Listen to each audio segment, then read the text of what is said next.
In 2007, Nissan answered the call that everybody was looking for. Sure, the 370Z was around and Nissan still had a performance car, but we were all looking for speed, for power, and for something to let the Toyota Supra owners know that there's something out there that's a little bit faster.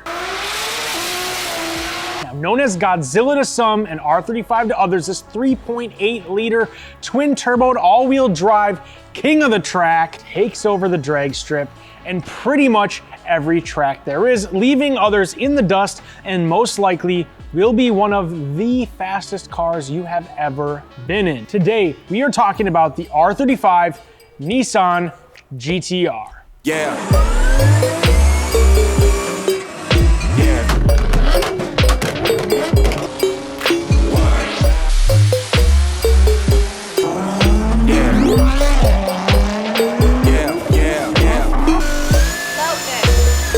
The story with the GTR goes back to 1969, the first Nissan GTR. But we're here to start with an icon in the JDM car community. Now in 1988, when Nissan produced what is known by most as the Nissan Skyline R32 GTR, this car had an inline-6 RB series motor called the RB26DETT. TT meaning twin turbocharged. Twins. This car, from the factory, put down an impressive 275 horsepower in 1988 and continued to gain power through the Skyline generation up to 03 with the R34 GTR, and when the final production model was produced, made over 315 horsepower. Now, over the 14 years that the 32, 33, and 34 GTRs were made, they were a staple in the motorsports community, making their marks all over the map. In fact, the name Godzilla was actually created due to this car being a comparable beast to Japan's own created monster. Now, in 2007, when the car was introduced to the US, Nissan decided the GTR was to part ways with the Skyline name due to its different chassis code, and obviously since being utilized in Nissan's Japanese market for their more luxurious lineup of cars, including the Skyline V37, which we've maybe already talked about, I'm pretty sure we have, and we've known that as the Infiniti Q50. That's what took the Skyline name. Remind you, the Skyline became an Infiniti Q50. A cool car, trust us. Now, though this car does not bear the Skyline name, this is the 6th car to have a GTR badge due to its premium high-performance layout, and it does retain a few key GTR features such as the round taillights and a 6-cylinder twin-turboed power plant. Now, when this car was dropped on the market, it came with roughly 480 horsepower, and over the last decade has crept up to an impressive 565 horsepower from the factory. Now, this car did in fact beat the Porsche 911 Turbo around the Nürburgring and bringing it into the top 10 fastest production car lap times ever. Now, I know what you're thinking. It's cool and all, but I don't plan on putting down a crazy track time. I want to take my friends to Gapplebee's with a side of hearing my exhaust note blast by and a little bit of dust for dessert. Well, this car has such an impressive launch control from the factory that Nissan advertised that the 0 to 60 is an astounding 3.2 seconds when launched just right. Now, if you want to retain your warranty, don't try to hit those numbers. But if you're already past the point, then I guess it sounds like you're ready to go even faster. Now, with that being said, people make tons of power with these cars, and it's not uncommon to see 4-digit dyno charts. However, there are a lot of pros and cons to making big power and really just owning one of these cars. Now, that's what we're here to talk about today.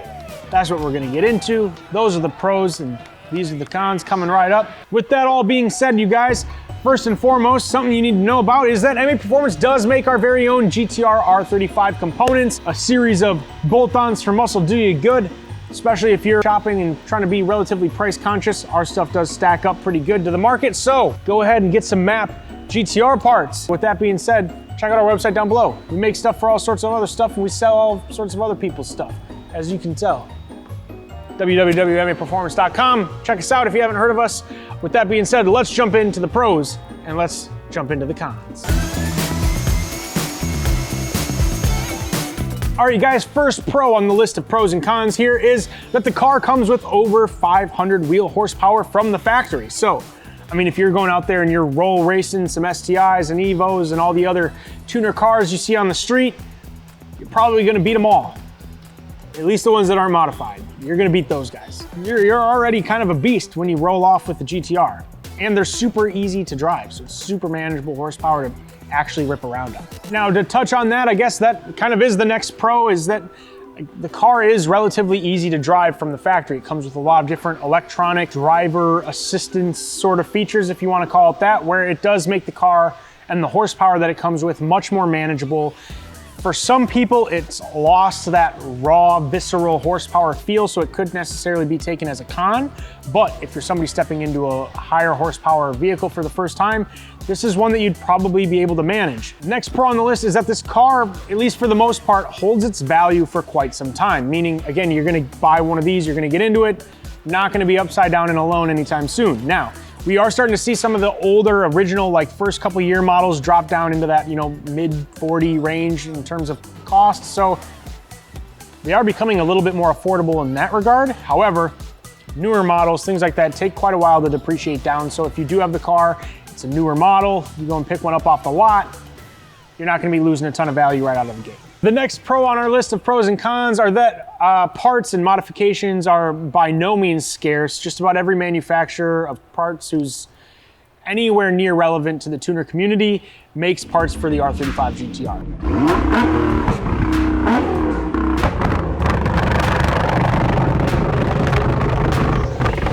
You're gonna see a ton of different options from a ton of different companies. That's pretty exciting to me because it gives you a lot of options. Now, the AMS Alpha 10 kit, for example, it's gonna get your car up to, right just shy of 1,000 wheel horsepower. And to be fair, in comparison to what you're getting, it's not that expensive. So again, I'll preface it by saying this. If you own a GTR, probably shouldn't be scared of spending a couple bucks on parts. It's not gonna be the same price as parts for your Miata. Let's put it that way. Your EK Civic's catback is less expensive than your R35 GTRs. Just saying. All right, now the next and final pro on the list, I don't know if it's a pro or a con technically, but this is where we're putting it. In 2012, tons of stuff got updated on the R35. Between, increasing how, nice the interior is, a little bit of a facelift, new turbos, some stuff with the transmission, all sorts of updates. It was like they introduced it in 2009, made it for a few years to see how the market would accept the platform itself. And then once they realized how badly everybody wanted and loved this car, it was like they decided to crank it up a few notches, truly unleash this thing and show everybody what it's worth. I mean, not to mention when these cars originally came out, they were priced at about 55,000 bucks. Today, if you were to go buy a new GTR of the same, trim level, I guess you would consider it be probably 90 to 110 grand, depending on what you're looking at. So not only have they increased these cars by about 100 horsepower since 2009, they've upgraded a ton of things, including facelifts, parts, all sorts of things, you name it, making this even better than it was in 2009 to 2011. So I don't know if you want to call that a pro or a con technically, but that's where we're going to transition into the cons. So this is the downside of modifying an R35. First con on the list is potentially the biggest and, in my opinion, most expensive problem that you'll run into with this car, and that's, as we hinted to previously, that these transmissions are not bulletproof, okay? They're just not, all right? It's a car that makes, makes good amount of power from the factory, over 400 wheel on even the early models, and with that being said, the transmissions, let's just say, including the launch control that they gave us the option to run, they were not meant to handle that sustained use over time. So if you've got a 2009 to 2011 or even later model GTR R35 and you go and launch it a bunch of times, be prepared to replace the trans because you got to build them up a little bit before you launch them every single day. Now, another failure point on these cars is the control solenoid. So within the launch control systems themselves, that component failing leads to other parts going bad, namely the transmission, as I mentioned before. Not to confirm or deny this with 100% fact or not, but it seems as if though Nissan would much rather replace your entire transmission, then pieces of your transmission. So in the off chance that your control solenoid does fail and lead to a transmission failure, it's gonna be about a $15,000 to $20,000 repair, which again, if you're spending supercar money, you might be able to afford it. However, if you're someone like myself or other people here who would come from maybe like an Evo, upgrade into a GTR where you kind of stretch yourself on the payment, that 15 to 20 grand is gonna be hard to swallow. Let's get into the next con, okay? Now, it's oddly enough related to the drivability of the car. And I don't mean that necessarily in the sense that it's hard or impossible to navigate, but considering the fact that the car came with stiffer suspension, lower profile tires, some of the road noise that you would normally hear is gonna be amplified slightly. Now again, for a lot of us, we put stiffer suspension into cars and we put lower profile tires into cars or potentially louder tires into cars, triple eights. So with that being said, cons on this one is that if you're comparing this to, let's say, maybe a higher end Porsche or something of a similar caliber, this is gonna be a little bit less comfortable to drive on long trips, considering the stiffer suspension and lower profile tires will lead to a little bit more vibration or noise or anything along those lines. Again, although the cabins are relatively sealed up, we're just taking this as a point of caution to anybody who's necessarily super concerned with that setup. Now, the next con on the list is, although a bit nitpicky, there's been complaints regarding the headlights on these cars. And let's just say that there's complaints around Nissan headlights in general in regards to just moisture and things of that nature getting into the headlights. I don't know what the deal is over there at the factory, if they're using some sort of weird sealing glue that's not doing the job properly or whatever. What do I know? I'm just a marketing guy, right? But these headlights seem to consistently have problems for whatever reason. Now, easy resolution to that is to go get some really badass headlights for your car. Go get some custom stuff made, send them off, do whatever you want, replace them, do what you want. It's your car, but expect some headlight issues, especially if you're getting into an older car. Now, the next con on the list is gonna be in regards to a bell housing rattle issue that a lot of people complain about. It's actually a pretty serious complaint that you hear about a ton on the internet. I actually believe, literally I'm thinking about this as we speak right now, but I believe our good friend Evan Shanks had this issue on his R35 also. Evan, you'll have to confirm or deny in the comments down below.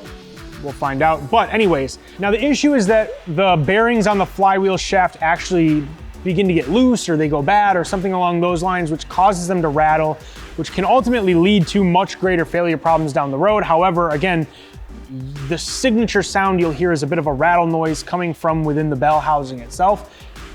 And it's a telltale sign that those bearings are going bad and that they're gonna need to be replaced. Now, the last con is really one that, in my opinion, personally, anybody who buys a GTR should honestly expect. But for some reason, everybody on the internet is constantly bitching about this. And it's that these cars are expensive to maintain. But look, I'm gonna be honest with you, you're getting into a relatively budget-conscious supercar that makes a decent enough amount of horsepower to have just more wear and tear on normal factory items. Again, these are things like brake pads, brake rotors, spark plugs, fluids, those sorts of things.